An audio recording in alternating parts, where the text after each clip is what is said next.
Suspense.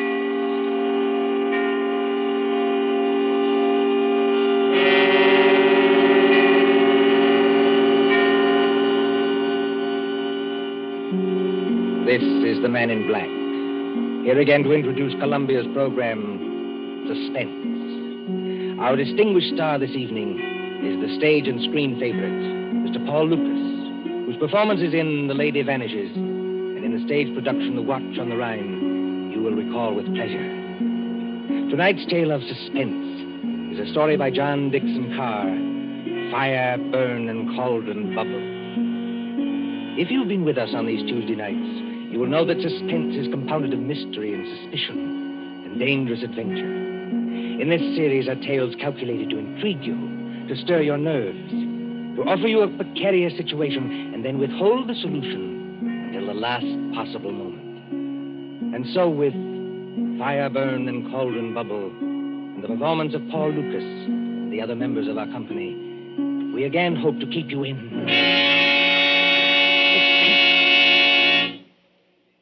Drury Lane Theater presents the distinguished American actor, Myron Willard, in Shakespeare's Macbeth, with magic effects especially designed by Ludwig von Arnheim.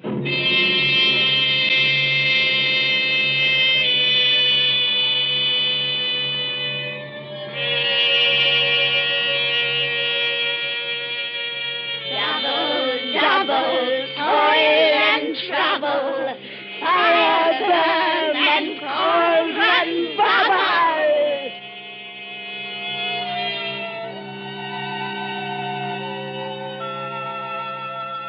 Historic Drury Lane Theater, a relic of old London. On this site, in the cramped and crooked lanes of Aldwych, there has been a playhouse since Nell Gwynn sold oranges in the pit. The present theater, though modernized, is heavy and darkened with time. By daylight, it is a dinginess of red plush seats, haunted by old ghosts. But at night, when the lights bloom for some new production, when the murmur of a crowd fills the carpeted aisles and the orchestra begins to tune up, it is kindled with that strange magic before the rise of the curtain. Right this way, sir. E12 and 13. Program. Chocolate. Thank you. No, madam. This is row E. Your seat's a G4. And backstage, where nerves crawl and there is a tendency to scream, the three witches of the play are huddled around the peephole in the curtain, looking out into the audience. They are hideous-looking creatures, these witches, in gray rags like cobwebs. But as they speak... Dear, I am scared. Don't let it bother you, darling. You can't even see the audience when the floats are on. There's nothing to worry about. Nothing except the size of the take at the box office. You won't even have to worry about that tonight. Look out there. You two are shaking as much as I am. Now, don't pretend. All right, all right. Everybody's jumpy on first nights. What I can't understand is why they want to use young girls as witches and then make us talk in cracked voices as though we were 80. Double, double, toil and trouble, fire, burn, and cauldron bubble. What's that?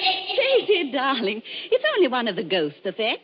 You've been hearing it for weeks at rehearsals. I will say this for Myron Willard, as an actor and a manager, too. He's the first one who's ever had a real professional magician to do the ghost effects for this ham show. Oh, Ivy, Celia, look there. Where? Out in the audience in the second upper box on the left-hand side. Oh. Don't you see the woman who's just coming in? Yes, I can see her. Not a bad-looking bit of goods for her age. What about her? But that's Marcia Blair. Marcia Blair? You don't mean you've never heard of her? I can't say I have either, if it comes to that. Move over, Ivy. Give us a squint. Marcia Blair used to be Mr. Willard's leading lady. She was a very great actress 15 years ago. Oh, 15 years ago. She's had a terribly romantic history. Well, she's made lots of money and retired from the stage. Then she married some horrible no-good, and... Do you see that tall gray-haired man standing beside her? Well, he doesn't look much like a no-good. That's not the man I mean, Celia. That's Howard White, her second husband. Oh. They say he loved her for years and followed her about and practically worshipped her. But she was married to this no-good and wouldn't get a divorce. Then the no-good died, I suppose. So Marcia Blair and her faithful Howard got married. Yes. I remember reading in the paper that they've been married 1 year tonight. I expect they're very happy. Well, I'd be happy, too, if I had a mink coat and a string of pearls like that. Well, you've got to admit she's beautiful. All right, Katie, if you say so. I used to go and see her act when I was a little girl. She was kind of an idol. I wonder what they're saying to each other up in that box now. I wonder what they're saying.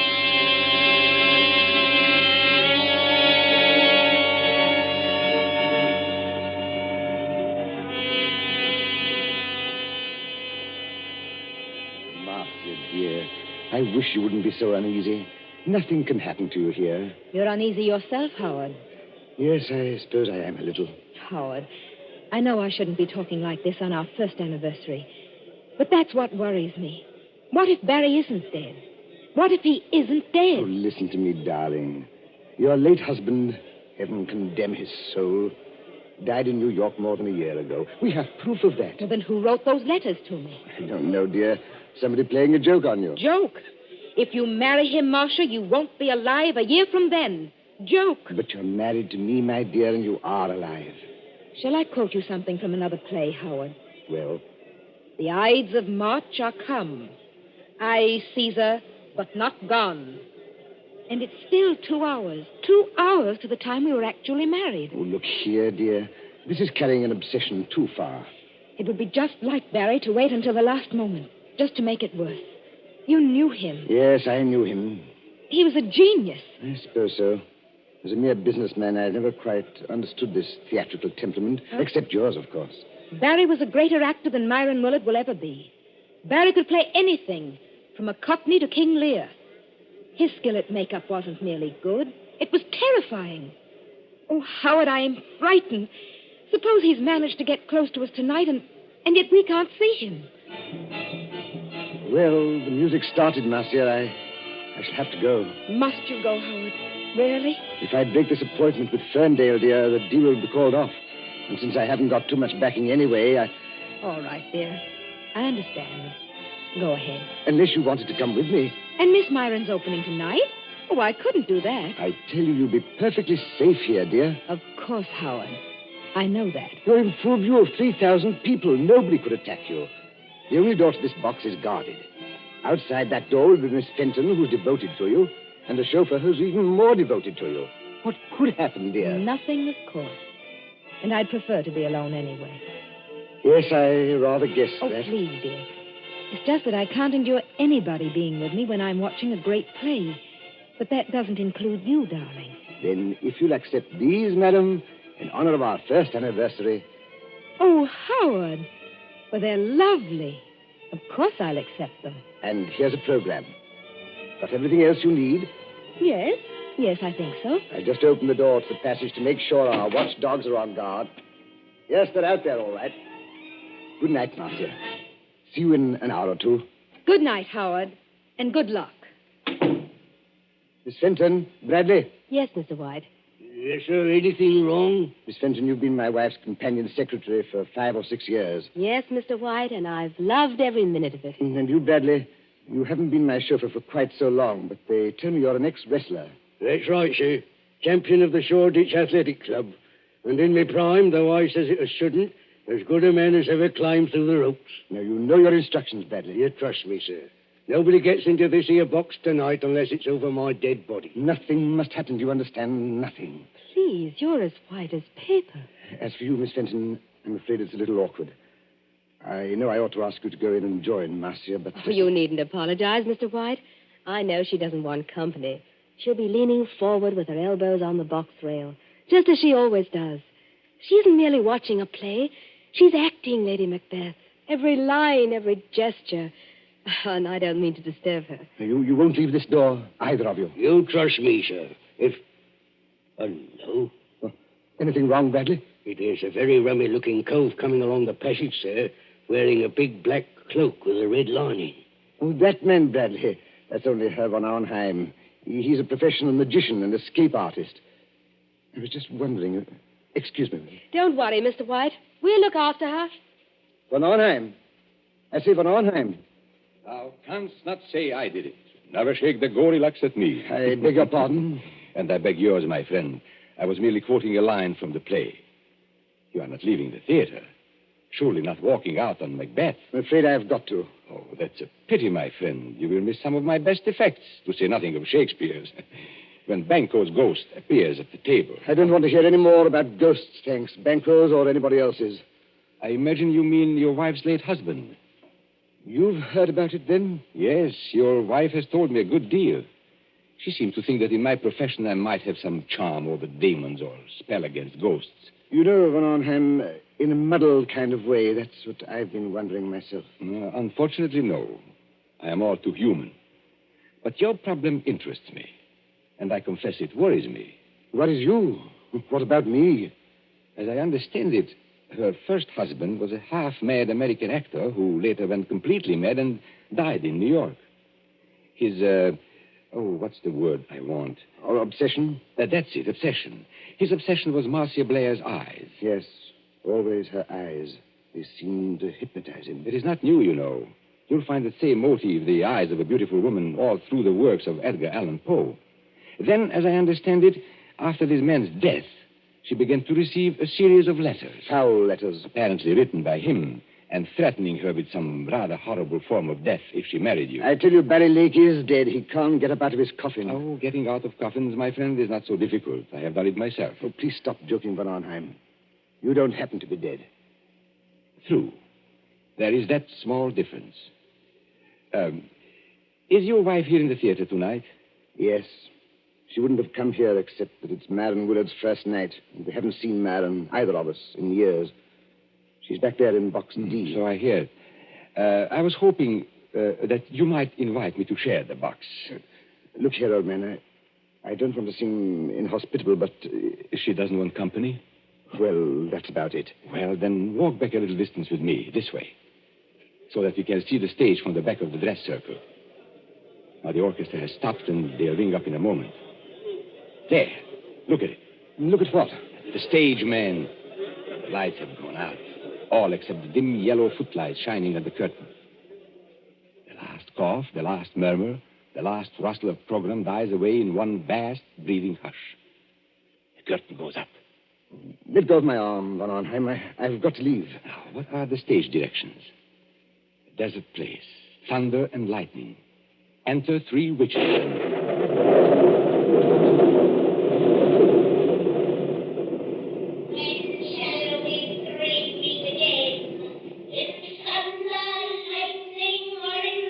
When, indeed, I wonder. I beg your pardon, Van Arnhem. Do you speak? No, it was nothing.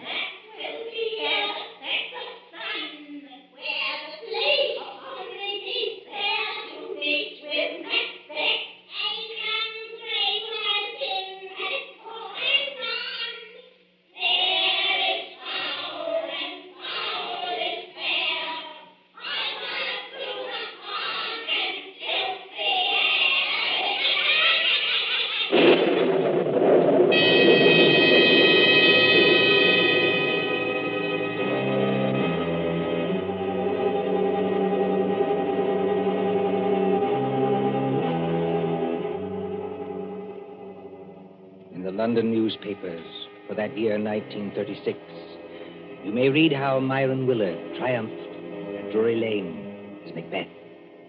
But tonight, as the clock ticks on, there is another drama in the dimly lighted corridor outside Box D.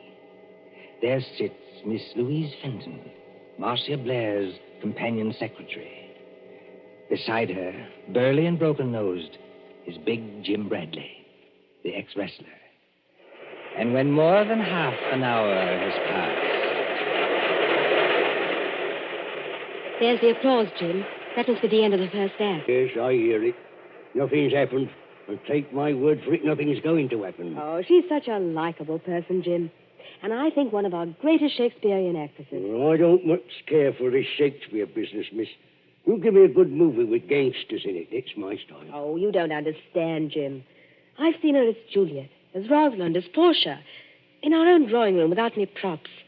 I've heard her as Lady Macbeth, too. You should see her eyes. Her eyes, miss? Yes, you should see her eyes when she delivers that speech. The raven himself is hoarse that croaks the fatal end. Hey, miss, look there. What is it? That foreign-looking cove in the black cape. Coming along the passage now. Easy. I beg your pardon. You are Miss Louise Fenton, aren't you? Yes, my name is Fenton. What is it?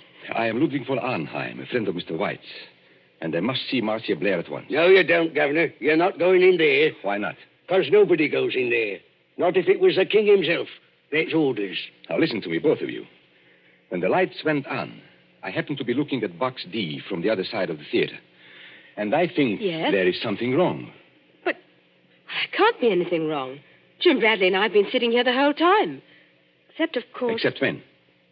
Well, except when I went in there for a few seconds. You went in there, Miss Fenton? May I ask when that was? But it was after Mr. White had gone and just before the play started. I went in to ask if she wanted anything. She said she didn't, so I came out again. And Bradley's been with me all the time, except when he went to get a drink of water up the corridor. That's as true as gospel, Governor. One moment and listen to me. Marcia Blair is leaning forward across the railing of the box. Oh, but that's nothing, Herr von Arnheim. That's the way she always is. Does she always fall forward with her arms held straight out and her head down on her arms? Better be careful, miss. It's a trick. Trick? Why not open the door and see for yourselves? Would that do any harm? No, I suppose it wouldn't, but... Oh, there must be some mistake. We haven't heard a sound from in there. There couldn't be anything wrong. You open the door, Miss Fenton.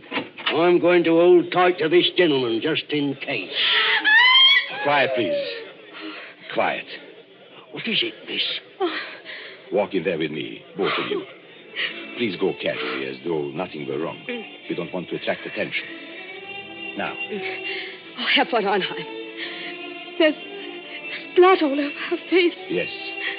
And don't begin screaming again, Miss Fenton, when I tell you she's dead. Bradley? Yes, sir? Pick Miss Blair's body up and carry her out into the corridor. In another minute, we'll have the whole theater wanting to know what's wrong. All right, sir. You win. But what about the people in the other boxes? Won't they see? They've gone down to the bar to get a drink. They won't see anything. Hurry. She ain't no lightweight, the poor lady ain't. Steady does it. Hold the door open. That's got it. Now, close the door. Shall I put her down on the floor, Governor? Yes, better do that. I never took those threats seriously. That's what I blame myself for. And if something did happen, well, I thought he'd attack her. I never thought he'd hide away across the theater and fire a shot. And you were quite right, Miss Fenton. Marcia Blair was not shot. She wasn't shot. No, take a look at the wound. Oh, I can't look at it. She was stabbed. Stabbed through the right eye with a narrow, sharp blade, which entered her brain and killed her instantly. Not a pretty death, but a quick one. You seem to know a lot about this, Governor. Perhaps I do, my friend, and perhaps I can guess a lot more. You mean somebody stood out there and threw a knife at her? Like a ruddy music hall turn? No, I don't mean that either. There's no knife in the wound and none in the box. The murderer took it away. Took it away? Exactly. Herr von Arnheim, please wait. You're not saying someone climbed up from outside, 20 or 30 feet from the floor, and stabbed poor Marcia in full sight of 3,000 people? That, Miss Fenton, is what the evidence seems to indicate. But it's impossible. Yet it happened. There is Marcia Blair's body. What's that? Oh, it's the warning bell for the second act. People will be coming back here any minute. What are we going to do?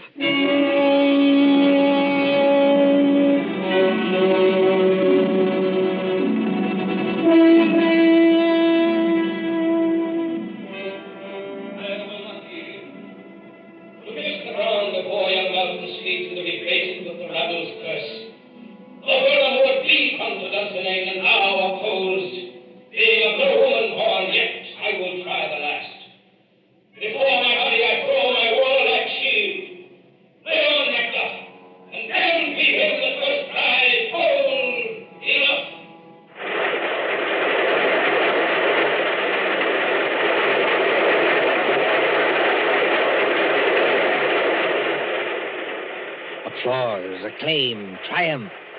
Myron Willard as Macbeth. Helen Gale as Lady Macbeth. Magical effects by Ludwig von Arnheim. Very few persons knew that there is a dead woman in the theater. But at the end of the play, it is a different story.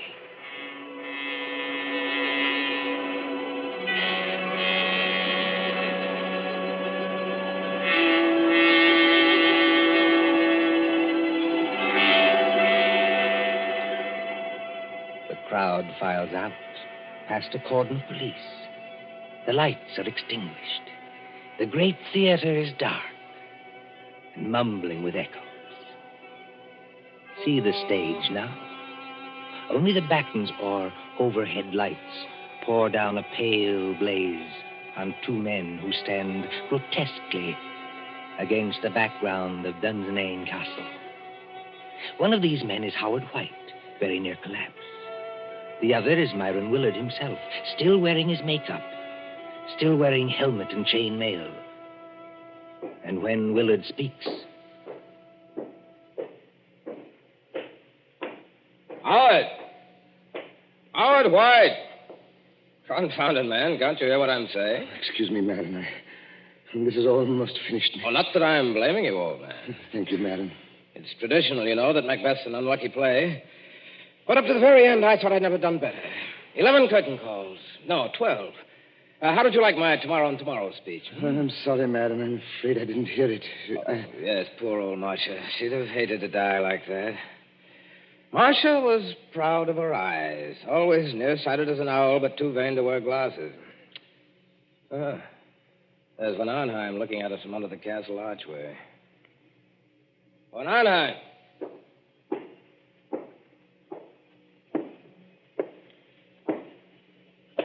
Did you call me, my friend? You're rather difficult to recognize under all that Macbeth makeup. Yes, I was just thinking the same thing. Never mind that. Where are the police now? At the moment, Mr. Willard, the police are in your dressing room. They are using it for questioning. No reception tonight, of course. No, but I thought you might be interested in 2 items of information that police have just discovered. Go on. We had a fairly full house tonight, I believe. Fairly full. Every seat was reserved. Reserved, yes, but not occupied. I don't follow you. 1 box on the ground floor, box E to be exact, was empty. Reserved and paid for, but empty. And box E, oddly enough, was just underneath the one occupied by Marcia Blair. Well, all the same, I still don't see quite what you're... Now, our next item of information comes from an usher. An outside eye seat in the stores, very close to that empty box, was occupied by a very curious stranger who arrived late in the dark and slipped out again by a nearby exit a few minutes afterwards. Just one moment, Von Arnheim. Are you saying the stranger climbed up and attacked Marcia in full view of the audience? No, my friend. The murderer did not approach from that direction. Then he must have reached Marcia through the door, guarded by Bradley and Miss Fenton? No, not from that direction either. Confound it, man. It must have been one way or the other. Not necessarily. Now, tell me, Howard, don't you think I've got enough troubles already without this nightmare on top of it? Herr von Arnheim. Herr von Arnheim. Now, you must take it easy, Miss Fenton. You must not excite yourself. Have the police Yes. been... Look, you've got to help me. They won't believe me. They won't believe the young lady, sir, and that's a fact. I've tried to help her all I can, but there's things I can swear to and things I can't. You see, I did go into that box. Oh, just for a couple of seconds, I admit it. But no other person went in or could have got in. So they say, or at least they're hinting that I killed her. But I swear I never touched her. Who was questioning you, Miss Fenton? Inspector Grimes or Sergeant Blake? I'm not sure. The sergeant, I think. Then I shouldn't worry if I were you. Inspector Grimes knows better. He's guessed, in fact, exactly what I have guessed. You seem on rather familiar terms with the police, my friend. I am, Mr. Willard. I am. Anyone who practices escapes from handcuffs, sacks, chests... And stage boxes, perhaps. Stage boxes, if you insist. Excuse me. Isn't that Inspector Grimes in the wings now? Yes, and he's nodding his head. Then I can tell you, I think, what you want to know. Well, if you do happen to know anything, it's your duty to speak up. Poor Marcia seems to have had some ridiculous idea that her former husband, Barry Lake, was still alive. Her fears weren't justified, of course, and she wasn't killed by any dead husband. I beg your pardon. Her fears were justified, though not quite in the way she believed. And she was killed by her husband. Then Barry Lake is still alive. No, Barry Lake is dead. Well, you don't mean Marcia was really killed by a ghost? No. I mean she was killed by her devoted second husband, Mr. Howard White. Here, stop. You hear what they say? That's not true. It's a slanderous statement. I'll have you in court for it. Everybody knows how devoted I was to Marcia. Your devotion, my friend, was devotion to her money. And your business affairs have been shaky for a long time. That's not true, and you can't prove it. Marcia Blair was inclined to be, shall we say, a little close-fisted with money. That's true, anyway. It's She a was lie. Willing to marry him, but Mr. Howard White knew he'd never touch a penny unless he killed her. He wrote the letters himself. Herr von Arnheim, he can't be guilty. She was alive after he left the box. He wasn't anywhere near her when she died. Perfectly correct, Miss Fenton. He wasn't there, and yet he killed her. Exactly. But you and Bradley can supply the clue that will hang him. Me, sir? I don't know nothing. No, I don't either. I think you do if you'll put your mind to it. Do you remember what Howard White said to her just before he left the box? Yes, he said, "Good night, Marcia. See you in an hour or two." And she answered, "Good night and good luck." No, I mean just before that. Well, there wasn't anything. You see? It's a slanderous statement without any proof. It's an insult to my position on the stock exchange. Wait. I do remember something rather queer. Think, Miss Fenton, think.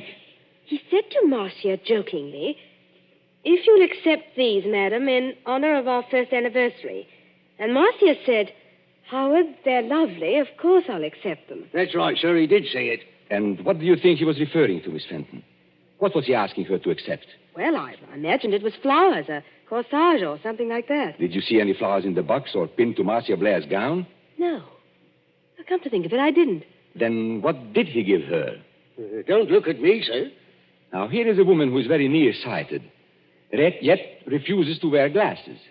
But she can accept a pair of... Opera glasses. Miss, a lie. You can't prove it.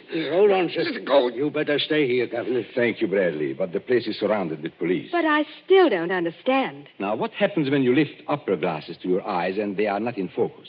You turn the little wheel in the middle to bring them into focus. For Marcia Blair, it was deadly. You mean that the glasses had something... Yes, they were specially constructed glasses, Miss Fenton. They were invented by a French criminal years ago. That little wheel is a little trigger. It releases the spring of a sharp, thin blade which strikes through the eyes into the brain. Oh, don't, please. You can't prove it. Marcia Blair died instantly. The glasses torn from her eye by their own weight dropped over the box rail to the carpeted aisle below. The only witnesses who might have noticed would have been the people in the box just underneath. And that box was empty. By arrangement, yes. Even if anybody did see them fall, Howard White was prepared to remove the evidence instantly. You haven't forgotten the curious stranger. Curious stranger? I mean the man who slipped in after it was dark, took an aisle seat just under the box, and slipped out again a few minutes later. It's a pack of lies from start to finish. You can't prove a word of it. I beg your pardon, my friend. Didn't you see Inspector Grimes nod to me a moment ago? Well... You are going to hang, my friend, for one of the neatest and cruelest crimes in my experience. The police have just found those opera glasses with a neat set of fingerprints in the side pocket of your motor car.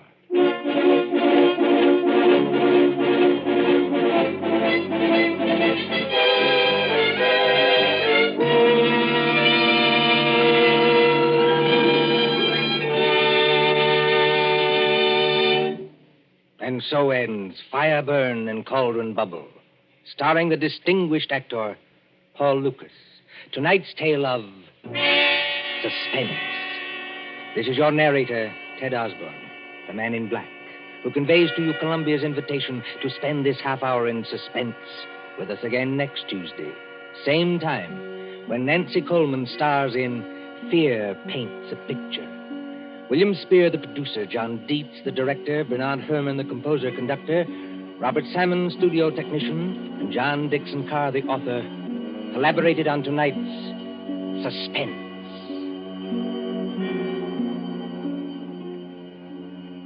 This is the Columbia Broadcasting System.